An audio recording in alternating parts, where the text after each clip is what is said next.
Gulbarga district Sedam तालुके में team Pathan Sufiyan Khan, mister SK Ejaz Ahmed Sedam journalist कई सालों से कोशिश कर रहे थे कि सेडम गवर्नमेंट हॉस्पिटल में एम्बुलेंस केवल 2 है और कई एम्बुलेंस की ज़रूरत है। ये बात गुलबर्गा एमपी उमेश यादव को 2 साल पहले कहे थे। फिर हाल ही में मेडिकल एजुकेशन मिनिस्टर डॉक्टर शरण प्रकाश पाटिल को कहे एम्बुलेंस की ज़रूरत है सेडम गवर्नमेंट हॉस्पिटल में। कोटक महिंद्रा बैंक वाले कहीं दूसरी जगह पे एम्बुलेंस को दे रहे थे। डॉक्टर शरण प्रकाश पाटिल के कहने पर कोटक महिंद्रा बैंक वालों ने सेडम गवर्नमेंट हॉस्पिटल को एम्बुलेंस सौंपा। इसके लिए सेडम गवर्नमेंट हॉस्पिटल में समारोह का आयोजन रखा गया। Team Pathan Sufiyan Khan, SK Ejaz Ahmed Sedam journalist का कहना है कि अभी 108 एम्बुलेंस की ज़रूरत है सेडम गवर्नमेंट हॉस्पिटल को, और उनका ये भी कहना है कि ओल्ड PWD ऑफिस डेमोलिश करके सेडम गवर्नमेंट हॉस्पिटल बाउंड्री को बड़ा करे, वहाँ एक गेट को लगाया जाए ताकि एम्बुलेंस को आने जाने के लिए सुविधा मिले, एम्बुलेंस पार्किंग के लिए भी जगह रहे। ये रिक्वेस्ट है team Pathan Sufiyan Khan, mister SK Ejaz Ahmed Sedam journalist के तरफ से। आइए देखते हैं पूरी report team Pathan Sufiyan Khan, mister SK Ejaz Ahmed Sedam journalist के साथ।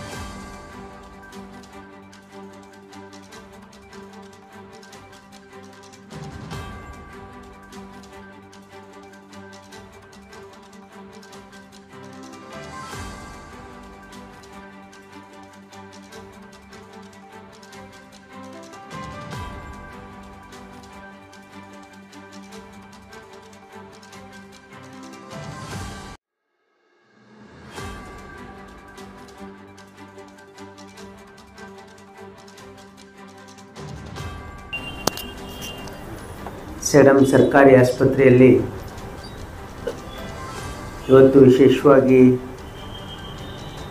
ಒಂದು ಸುಸಜ್ಜಿತವಾಗಿರ್ತಕ್ಕಂಥ ಆ್ಯಂಬುಲೆನ್ಸಿನ ಒಂದು ಲೋಕಾರ್ಪಣೆ ಈ ಒಂದು ಕಾರ್ಯಕ್ರಮದಲ್ಲಿ ಉಪಸ್ಥಿತರ್ತಕ್ಕಂಥ ಕೋಟಕ್ ಮಹೀಂದ್ರಾನ senior executive vice president R Varadarajan ಅವರೇ ಮತ್ತು ವೇದಿಕೆ ಮೇಲೆ ಆಸೀನರಾಗಿರ್ತಕ್ಕಂಥ DHO ಡಾಕ್ಟರ್ ರತಿಕಾಂತ್ ಸ್ವಾಮಿ ಅವರೇ, ಡಾಕ್ಟರ್ ನಾಗರಾಜ್ ಮನ್ನೆ ಅವರೇ, THO ಸಂಜೀವ್ ಪಾಟೀಲ್ ಅವರೇ ಮತ್ತು ಈ ಒಂದು ಸಭೆಯಲ್ಲಿ ಉಪಸ್ಥಿತರ್ತಕ್ಕಂಥ ಎಲ್ಲ ಆತ್ಮೀಯ ಬಂಧುಗಳೇ ಮತ್ತು ಪತ್ರಕರ್ತ ಮಿತ್ರರೇ, ಇವತ್ತು ವಿಶೇಷವಾಗಿ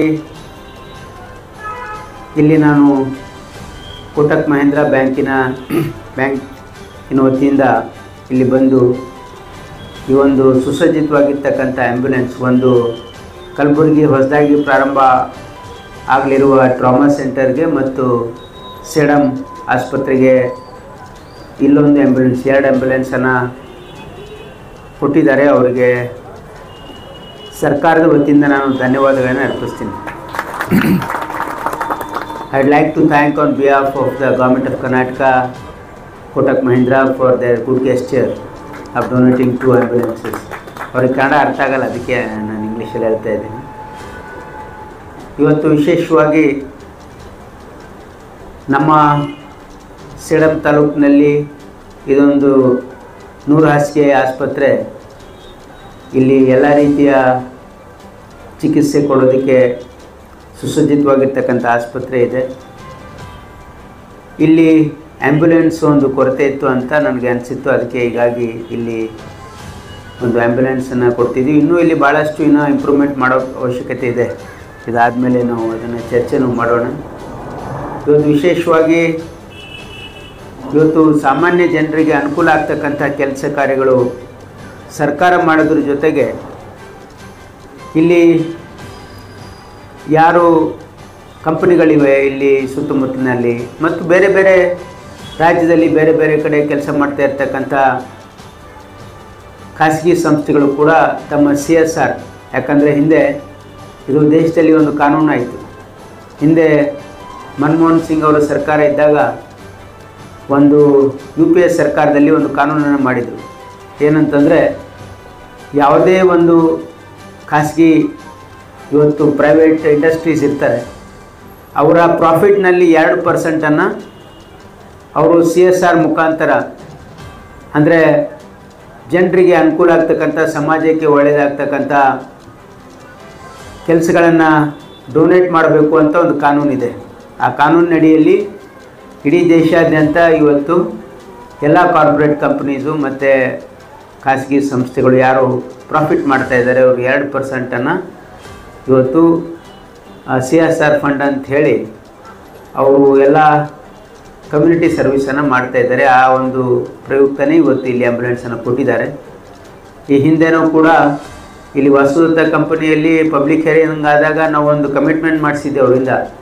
I think it was more than 10 years back that they should give 50,000 rupees every month.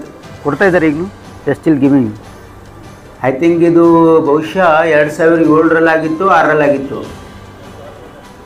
ಇದು 2007ರಲ್ಲೇನು ಇಲ್ಲಿ ಪ್ರತಿ ತಿಂಗಳು 50,000 ರೂಪಾಯಿ ಕೊಡಬೇಕು ಅಂತ ಅವ್ರಿಗೆ ನಾವು ಒಂದು ಕಂಡೀಷನ್ ಹಾಕಿದ್ವಿ. ಇನ್ನೂ 50,000 ರೂಪಾಯಿ ಕೊಡ್ತಾ ಇದ್ದಾರೆ ಅವರು ಪ್ರತಿ ತಿಂಗಳು. ಹಾಗಾಗಿ ಇವತ್ತು ಸಾರ್ವಜನಿಕರಿಗೆ ಅನುಕೂಲ ಆಗ್ತಕ್ಕಂಥ ಕೆಲಸದಲ್ಲಿ ಸರ್ಕಾರದ ಜೊತೆ ಖಾಸಗಿ ಸಹಭಾಗಿತ್ವವನ್ನು ಕೂಡ ಇರ್ತಕ್ಕಂಥ ಅವಶ್ಯಕತೆ ಇದೆ ಮತ್ತು ಅದನ್ನು ಸದುಪಯೋಗವನ್ನು ಕೂಡ ಜನರು ಪಡ್ಕೊಳ್ಬೇಕು. ಮತ್ತು ಅಧಿಕಾರಿಗಳು ಕೂಡ ಸ್ವಲ್ಪ ನಿಸ್ವಾರ್ಥ ಭಾವದಿಂದ ಕೆಲಸ ಮಾಡಿದರೆ ಇವತ್ತು ಯಾವುದೇ ಸರ್ಕಾರಿ ಆಸ್ಪತ್ರೆ ಆಗಿರಲಿ, ಸರ್ಕಾರಿ ಸಂಸ್ಥೆ ಆಗಿರಲಿ, ಖಂಡಿತವಾಗಿಯೂ ಕೂಡ ಒಳ್ಳೆಯ ರೀತಿಯಿಂದ ಕೆಲಸ ಮಾಡಲಿಕ್ಕೆ ಸಾಧ್ಯ ಇದೆ. ಹಾಗಾಗಿ ಇವತ್ತು ಸೇಡಂನಲ್ಲಿ ಇವತ್ತು ಒಂದು ಸುಸಜ್ಜಿತವಾಗಿರ್ತಕ್ಕಂಥ 100 ಬೆಡ್ ಆಸ್ಪತ್ರೆ ಇಲ್ಲಿ ಇದೆ. ಇನ್ನೂ ಇದಕ್ಕೆ ಏನು ಹೆಚ್ಚಿನ ಸವಲತ್ತುಗಳು ಬೇಕು ಅದನ್ನು ಚರ್ಚೆ ಮಾಡ್ತಕ್ಕಂಥದ್ದಕ್ಕೂ ಕೂಡ ಇವತ್ತು ಈ ಒಂದು ಸಭೆ ಆದಮೇಲೆ ಅದನ್ನು ಕೂಡ ಒಂದು ಚರ್ಚೆ ಇದೆ ಒಂದು. ಹಾಗಾಗಿ ಇವತ್ತು ತಾವೆಲ್ಲ Kotak Mahindra bank and who is your partner? Some partner ಇದೆ.